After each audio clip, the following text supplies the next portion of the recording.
In my hometown, we didn't say trick or treat. In fact, for the longest time I thought the whole thing was made up by the movies. You know, some Hollywood invention that was quirky enough to catch on and then was used tirelessly since, like races for student presidents, or makeovers that turned you into a supermodel. Here, we say, gifts for griage. Loosely translated, it meant gifts for the ground. We still get candy. We still dress up. Growing up, I didn't think my Halloween experiences were that unusual, really. I'd wake up early, heart racing, pulsing with the excitement to come. I'd chow down on breakfast, whole grain toast and eggs. It had to be healthy to balance out the incoming sugar. And then I'd rush outside to dig the hole. I couldn't be slowed down later, you see.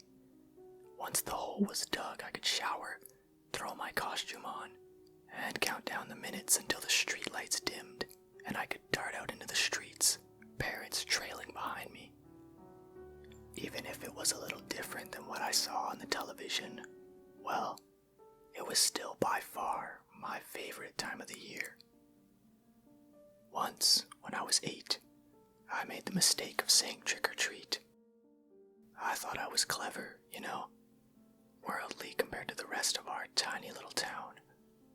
The look on an old lady Willis' face quickly shook the rebelliousness out of me, but before I could sputter out an apology, she slapped me clean across the face. I flew back, tripping on my oversized pink Power Ranger pants and landing with a thud on the porch. My parents were right behind me on the sidewalk, but instead of rushing to comfort me, wiped the tears welling up in my eyes. They hissed in my ear. "How dare you?" said my mom. "Are you insane?" spat my dad. They rushed me home immediately and poured out my pillowcase in the yard. Whimpers turned to full cries as they made me bury all of my candy that time around. Every single piece. The hole from earlier wasn't big enough, so I had to dig even more. Kids from school passed by with their parents, pointing and whispering. If I slowed down, my dad would clamp a massive hand on my shoulder and shove me back down into the dirt. By the end, I was sucking and shaking, sputtering breaths. My costume was ruined, as was my pride. When my bedroom door closed behind me and the lock slid into place, I collapsed in a puddle on the ground, barely registering the sound of my parents' SUV pulling out of the drive. I didn't have many years left for collecting candy at that point, so you best believe I never made that mistake again. Only, as I got older, things just became stranger. Did you know that after 10:30 p.m. on Halloween, all of the lights in the town would go off? It starts with the street lights, then the radio antenna on the mountain, and then our porch lights, our house lights, even our night lights. I learned that when I was 11. The year before, my parents had let me go out with my friends, Alice and Dante, unsupervised. This year we did it without asking. It had been 3 years at that point since I'd lost all my candy to the ground. I hadn't spoken out of turn since, nor had I said anything about normal pop culture Halloween out loud to anyone besides my friends. It was an unspoken rule. I'd realized most children had an empty pillowcase year. None wanted to repeat it. The night started at 6:30. I stopped to admire the hole in the lawn I had dug. It was deep enough to crouch inside of. The hole was in the same place every year, but I never dug up old candy wrappers. It never registered as odd. At best, I thought that maybe my parents had pulled that candy out when I was at school. I didn't think very hard about it. I saw Alice across the street. She stood in her yard, beside our own hole in the ground and stared up at the streetlights expectantly. A minute passed and the lights dimmed. We crossed the street to each other and walked to Dante's house. It was an exciting night. We ran into a bunch of kids from school as we quested down every street in sight, even the odd dead-end roads we barely knew existed. We went at last to a house far on the other side of the neighborhood. My friends and I were joined by two other, older boys, rowdy with ideas of saying trick or treat, or keeping all of their candy hidden and dropping rocks as their gifts for Griopsh. Just as we were walking onto the lawn, the porch light went out. I checked my watch. 10:15 p.m. A woman opened the door and called, "Get home now!" The lights were dimming rapidly. Our little group all screamed and darted off in various directions, back towards our houses. No one stayed out this late. We knew that much. By the time I reached my yard, I was doubling over on the grass, huffing as I threw candy into the hole and shoved the dirt in. Alice was across the street doing the same. We waved goodbye as the streetlights went dark. "Sorry I was late," I said to my parents. "We knew you'd be on time."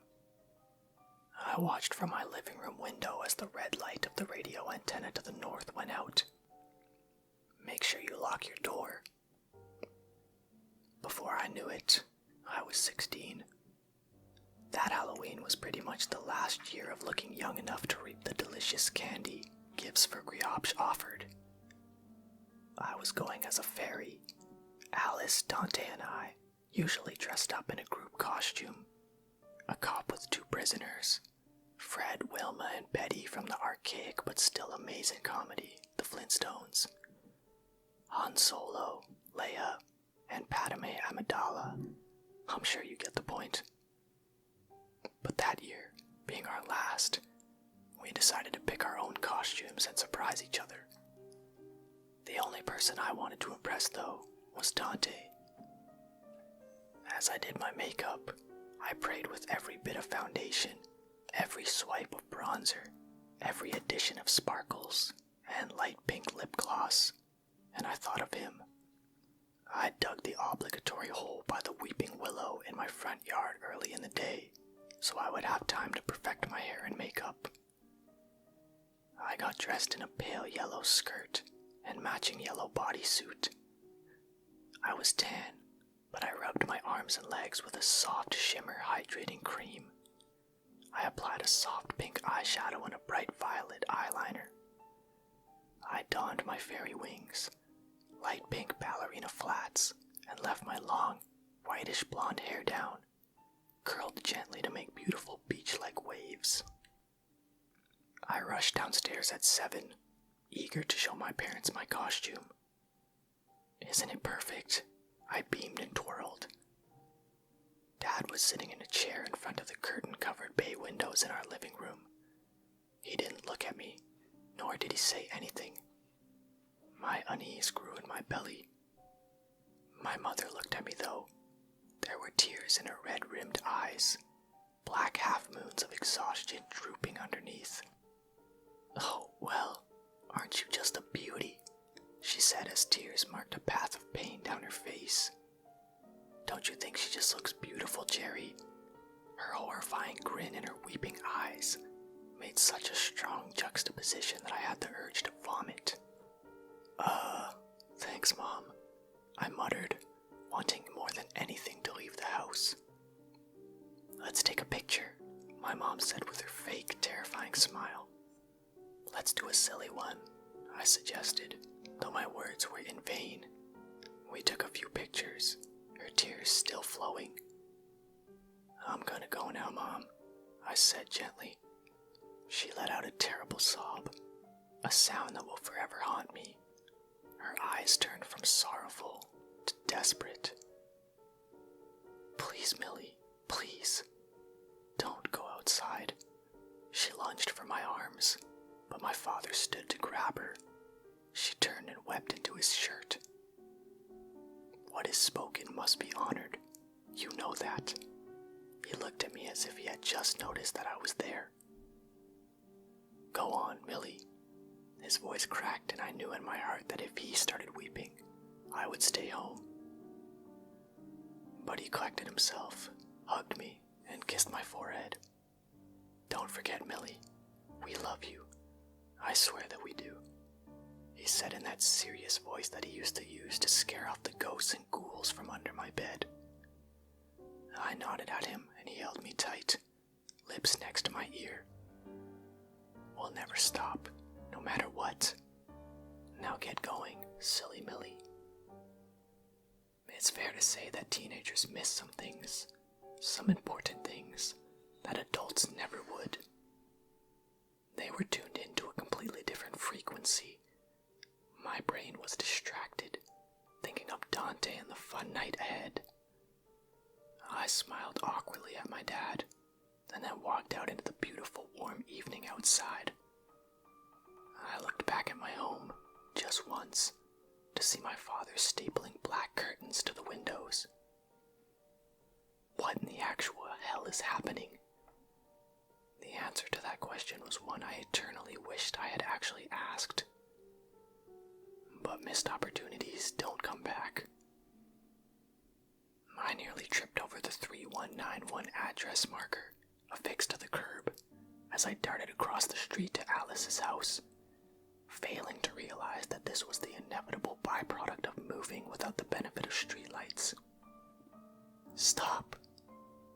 My heart jackhammered as the tip of my ballerina flat curled over the edge of an invisible lip in the grass beneath my feet. "I've spent an hour digging that hole," the voice behind me continued. "It will swallow you." I spun around to face a painfully blinding cell phone light. "Wow, Millie, you look..." The light bent down as I stared in the darkness. After several seconds of blinking, I recognized Alice's outline in a black, head-to-toe bodysuit, complete with fangs and pale white foundation. "Hey," I responded awkwardly, and of course, it had to be awkward. Alice and I hadn't spent time together since last Halloween, but we felt obligated to honor tradition. I think that both of us knew that we wouldn't hang out much after this. Have you seen Dante?" Boo! My stomach leapt into my throat as I pitched backwards. Then a powerful force brought me back to earth. "Hey," called a voice that felt like it was reverberating inside of me. "You alright, Millie? I didn't mean to scare you." The background light of Alice's phone was now bringing crisp outlines to life. I could see a head and arms, and I could feel my fingertips against his bare abs.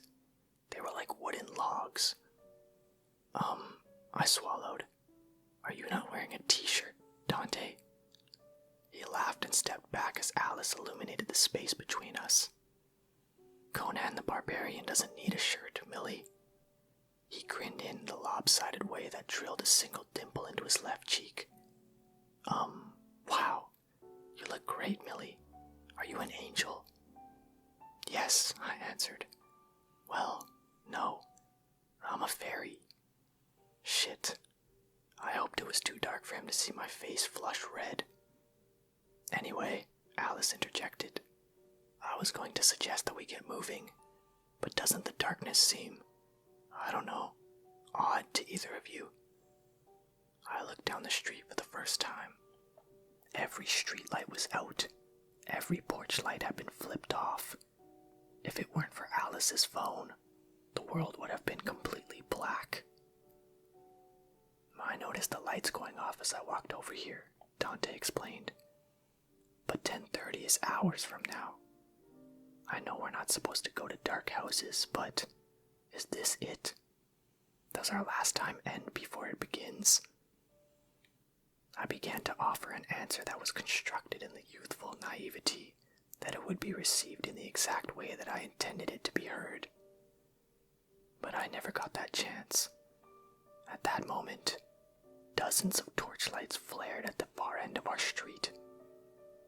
The three of us turned to face them in silent shock.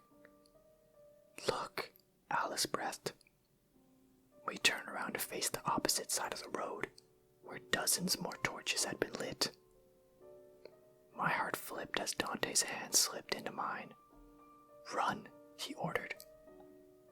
The three of us sprinted across the street as the torches descended upon us.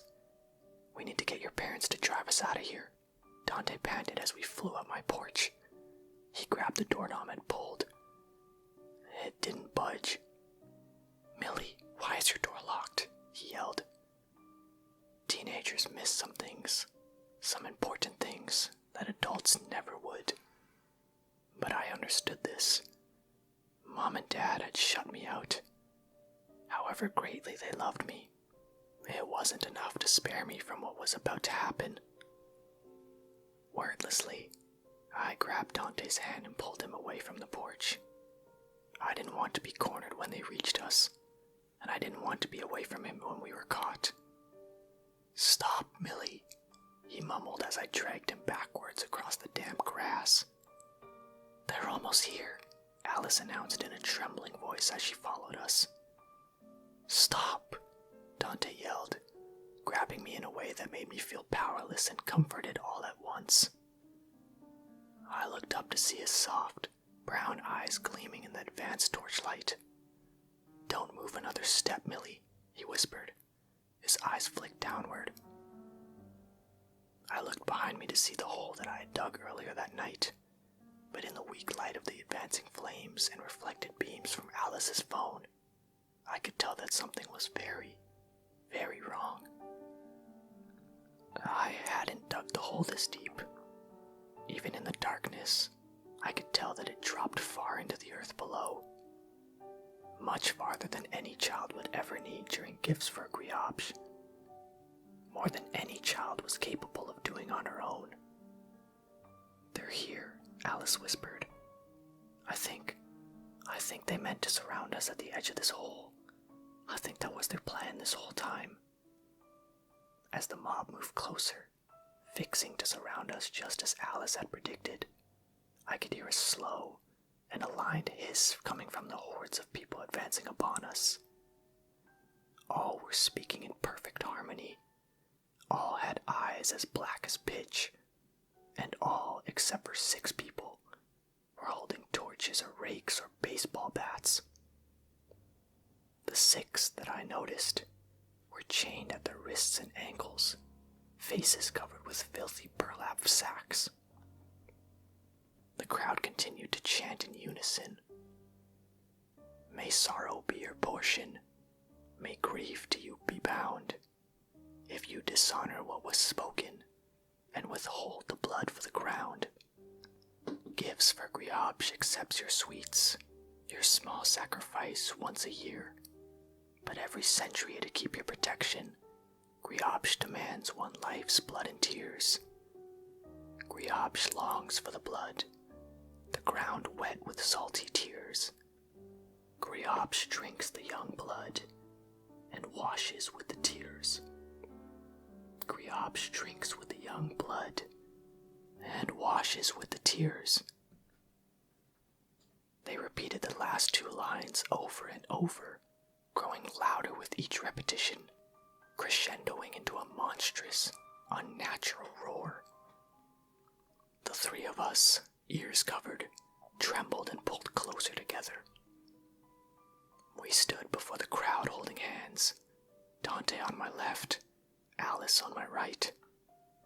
Dante's hand was cool and strong, and I wish now that I could have thanked him for that, for putting bravery and stoicism in my blood simply from holding my hand.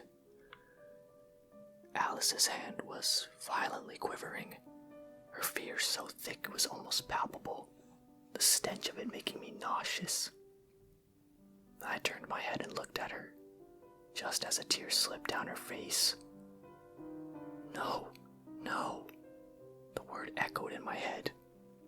I knew in my bones that something terrible would happen if she cried, but I had no time to tell her. I didn't know how. Dante and I watched in horror as Alice's 3 beautiful, priceless diamond tears fell to the ground and were soaked up immediately. The sound of adults of the town screaming about Griopsh were quieted immediately. My ears rang from the sudden silence. We were completely surrounded now. The chain-wearing people abruptly had the sacks torn from their heads. Alice screamed and fell to her knees.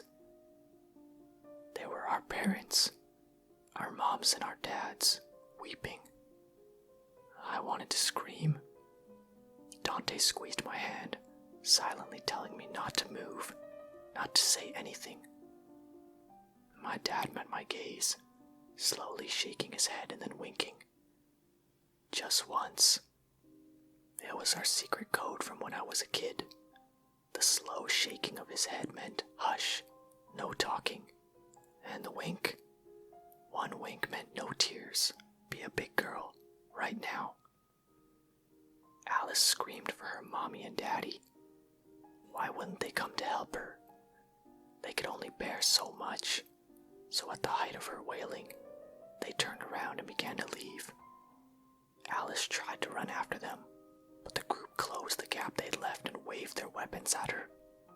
She fell to the ground, groveling at their feet. Dante wrapped his arms around me, and I clung to him like a life raft in the middle of the ocean, like a firefighter carrying me to safety. I put my face against his chest. He held my head there, sweeping his hand through my hair, cradling my neck, trying in any form to keep me calm. We have our young blood sacrifice, said a voice I did not know. Leave now. Go home to your parents. You need not watch what happens next.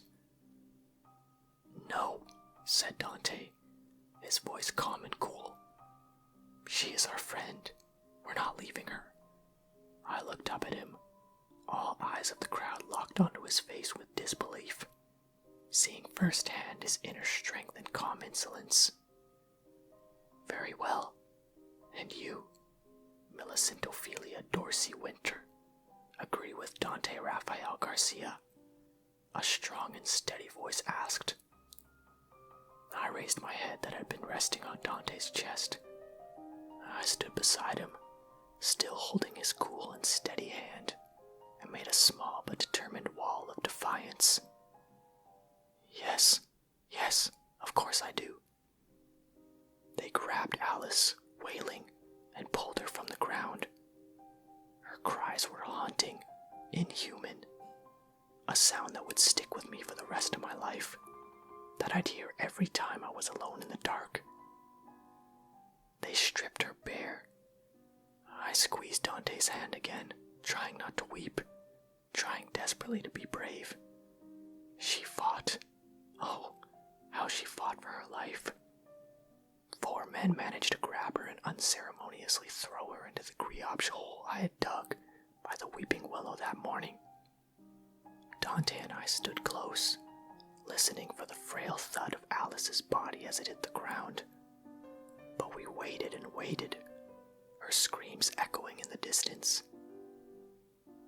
There was no thud that indicated a bottom. Her screams just faded out of existence. Ah, the strange man said, an awful smile on his face. Griopsh accepts the offering. Everyone left in a slow, demented exodus until Dante and I were alone. We took tentative steps towards the hole, frightened to see the eternal depth, but desperate to make sense of this whole bizarre experience. But when we drew close to it, all we could see was my own messy, hastily dug hole, only big enough for a couple handfuls of candy.